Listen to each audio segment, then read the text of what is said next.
दोस्तों, भारतीय दर्शनों की श्रृंखला में आज हम बात करेंगे भारत के सबसे वैज्ञानिक दर्शन वैशेषिक दर्शन के बारे में। जी हाँ दोस्तों, भारत का सबसे वैज्ञानिक दर्शन, वैदिक दर्शनों का सबसे वैज्ञानिक दर्शन, आस्तिक दर्शनों का सबसे वैज्ञानिक दर्शन, जिसे वैशेषिक दर्शन के नाम से जाना जाता है। और इसके प्रणेता ऋषि हैं महर्षि कणाद, और इसका समय है ईसा से लगभग 200 से 500 ईस्वी पूर्व, यानी आज से लगभग 2200 से 2700 ईस्वी पूर्व। दोस्तों, वैशेषिक दर्शन का शाब्दिक अर्थ होता है विशेष से।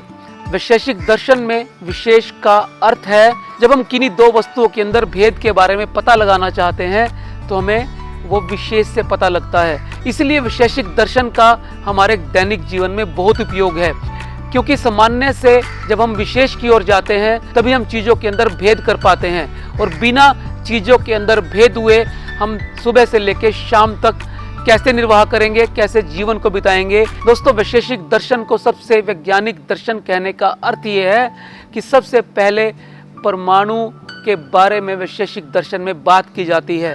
दोस्तों, आप सोच के देखिए कि 2500 साल पहले एक दर्शन ने ये लिख दिया कि पूरी सृष्टि परमाणुओं से बनी है। परमाणु का अर्थ ही होता है सृष्टि की सबसे छोटी इकाई, जिसे और टुकड़ों में विभाजित नहीं किया जा सकता। तो लगभग 2500 साल पहले एक ऋषि यानी एक साइंटिस्ट ये दावा कर रहे हैं कि ये पूरी सृष्टि परमाणुओं से बनी हुई है, और आज विज्ञान उनके लगभग 2500 साल बाद एटम को खोज पाया है, और अब जाकर हमें परमाणुओं के भी छोटे रूप मिलने शुरू हुए हैं। दोस्तों, वैशेषिक दर्शन को 10 अध्यायों और 370 सूत्रों में बांटा गया है। बहुत ही शानदार दर्शन है। आज हम इसी दर्शन के बारे में जानने का प्रयास करेंगे कि ये दर्शन क्या है, कैसे इसकी उत्पत्ति हुई है, इसके अंदर किन किन चीज़ों का वर्णन है और इसकी उपयोगिता क्या है। तो बने रहिए मेरे साथ इस वीडियो में।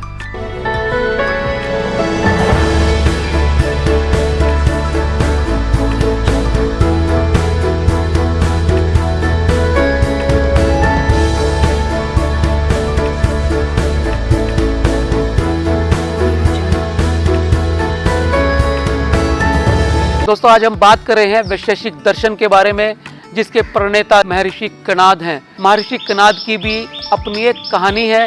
पहले उनके नाम का अर्थ समझते हैं।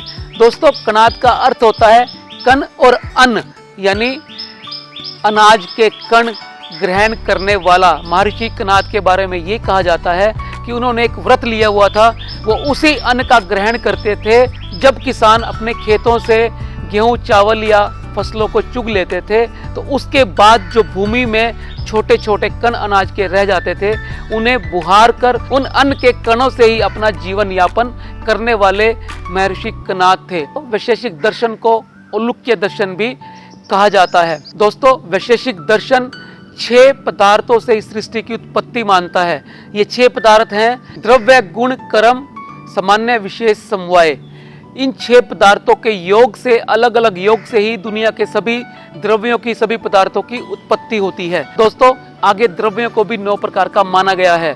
5 पंचमहाभूत, पृथ्वी, जल, अग्नि, वायु, आकाश, और इसके अलावा 4 हैं दिशा, काल, मन और आत्मा। दिशा यानी स्पेस और काल यानी टाइम, मन यानी माइंड, आत्मा यानी सोल। तो दोस्तों, इस तरह से 9 द्रव्यों से सृष्टि की उत्पत्ति मानी जाती है, और द्रव्यों के अंदर गुण भी होते हैं। वैशेषिक दर्शन इन द्रव्यों के 24 गुण मानता है। पहले 5 गुण तो तन्मात्राओं से आए हैं, यानी जो इंद्रियों के विषय होते हैं उन्हें तन्मात्रा कहा जाता है। जैसे कान का विषय होता है शब्द, आंख का विषय होता है रूप, त्वचा का विषय होता है स्पर्श, जीभ का विषय होता है रस, और नाक का विषय होता है गंध। तो यानी 5 मात्राएं, पहले 5 गुण हैं। इसके अलावा 19 में संयोग, विभाग, दूरत्ववादी गुण आते हैं। तो इस तरह से 24 गुण इन द्रव्यों के अंदर पाए जाते हैं। इन द्रव्यों के 5 प्रकार के कर्म वैशेषिक दर्शन बताता है। पहला उत्क्षेपण, दूसरा अवक्षेपण, तीसरा आकुंचन, चौथा प्रसारण और 5वां गमन। अब उत्क्षेपण का अर्थ होता है नीचे से जब कोई वस्तु ऊपर की ओर जाती है, यानी पृथ्वी की ग्रेविटी से ऊपर की ओर उठती है तो उसे उत्क्षेपण कहा जाता है। जब वस्तु ऊपर से नीचे यानी ग्रेविटी की ओर आती है तो उसे अवक्षेपण कहा जाता है। और जब किसी वस्तु के अंदर आकुंचन होता है यानी वो सिकुड़ती है, और किसी वस्तु के सिकुड़ने को आकुंचन कहा जाता है और उसके फैलने को प्रसारण कहा जाता है, और वस्तु की किसी भी प्रकार की गति को गमन कहा जाता है। तो इस तरह से इन द्रव्यों के अंदर ये 5 प्रकार के कर्म होते हैं। दोस्तों, चौथा पदार्थ वैशेषिक मानता है सामान्य को। जब अनेक पदार्थों में कोई एक तत्व उस समानता को दिखाता है जो उस पदार्थ को बनाने का काम करती है, तो उसे सामान्य कहा जाता है। जैसे मनुष्यत्व, यानी हर तरह के मनुष्यों के अंदर एक कॉमन शब्द है मनुष्यत्व, जो सभी मनुष्यों के अंदर एक जैसा है। इसके और उदाहरण हो सकते हैं घट में घटत्व और पट में पटत्व, यानी कपड़े में जो कपड़े का पन है वो कपड़ा महसूस कराता है, तो वो उसका सामान्य लक्षण है। दोस्तों, 5वें पदार्थ के रूप में वैशेषिक दर्शन विशेष को मानता है, जिसके नाम से वैशेषिक दर्शन की रचना हुई है। विशेष का अर्थ यहाँ पर यह है कि जब दो वस्तुओं के अंदर हम भेद करना चाहते हैं, तो वो भेद करने वाली दृष्टि जिस कारण से पैदा होती है उसे ही विशेष कहा जाता है। वह पदार्थ जो नित्य गुण वाले द्रव्यों के अंदर पारस्परिक भेद पैदा करे उसे विशेष कहते हैं। जैसे कोहिनूर, हीरा। दोस्तों, हीरे तो बहुत किस्म के होते हैं, लेकिन जब हम कोहिनूर हीरे की बात करते हैं तो विशेष प्रकार का वो हीरा माना जाता है। इसी को ही किसी वस्तु या व्यक्ति का विशेष कहा जाता है। जैसे सफेद हाथी। दोस्तों, हाथी आमतौर पे सफेद रंग का नहीं होता। यदि हाथी के आगे सफेद लगा है तो विशेष हाथी वो कहा जा सकता है। यानी नित्य पदार्थों के अंदर भेद करने वाली दृष्टि को ही विशेष कहा जाता है। और दोस्तों, वैशेषिक दर्शन छठे पदार्थ के रूप में समवाय को मानता है। समवाय का अर्थ है गुण और गुणी के बीच का संबंध, अवयव और अवयवी के बीच का संबंध।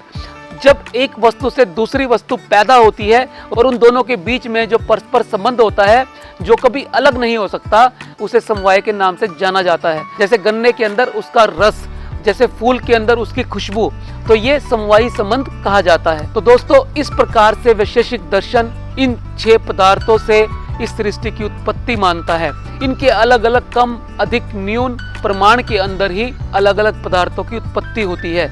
जैसे आज का विज्ञान भी मानता है, जब परमाणु एक दूसरे से मिलते हैं, अलग अलग आकार के परमाणु अलग अलग प्रमाण में मिलते हैं, तो अलग अलग चीज़ों की उत्पत्ति होती है। और इसी के कारण से ही ये पूरी सृष्टि हमें अलग अलग रूपों में नजर आती है। इसके अंदर चीज़ें अलग अलग नजर आती हैं। लेकिन जब इन द्रव्यों को छोटे छोटे टुकड़ों में तोड़ दिया जाता है और परमाणुओं तक पहुंच जाता है, उस परमाणु के अंदर सृष्टि के सभी लक्षण मौजूद होते हैं। जैसे पानी के सागर और पानी की एक बूंद के अंदर H2O विद्यमान होता है, तो इसी तरह से परमाणुओं के अंदर वो सारे गुण होते हैं जिससे सृष्टि की उत्पत्ति होती है। दोस्तों, इसी एक कारण की वजह से इस वैशेषिक दर्शन को सबसे वैज्ञानिक दर्शन माना जाता है, क्योंकि परमाणु की बात करने वाला ये सबसे प्राचीन दर्शन है। दोस्तों, अलग अलग दर्शनों की अपनी विशेषताएं होती हैं। जैसे न्याय दर्शन की विशेषता है परमाणु के मानने की, वो सारा दर्शन परमाणु के आधार पर ही है, इसीलिए उसे न्याय दर्शन कहा जाता है। वैशेषिक दर्शन प्रमेयों की उपयोगिता पर ज्यादा बल देता है, क्योंकि विशेष की बात करता है, पदार्थों के अलग अलग संयोगों की बात करता है जिससे भिन्नता उत्पन्न होती है। दोस्तों, सभी वैदिक दर्शनों का लक्ष्य ईश्वर या मोक्ष की प्राप्ति करना ही है। इसी तरह से वैशेषिक दर्शन का लक्ष्य भी यही है। वैशेषिक दर्शन 6 पदार्थों को जानकर अभ्युदय को प्राप्त करता है। वैशेषिक दर्शन इन 6 पदार्थ के जरिए इस सृष्टि की रचना को जानता है, उसकी उत्पत्ति को जानता है, और जब वो परमाणुओं तक पहुंच जाता है तब उसके कारण को भी समझ जाता है। और जब वो तत्व भेद को समझ जाता है तब वो अधिकारी हो जाता है उस मोक्ष की प्राप्ति का जिसके लिए उसका जन्म हुआ है।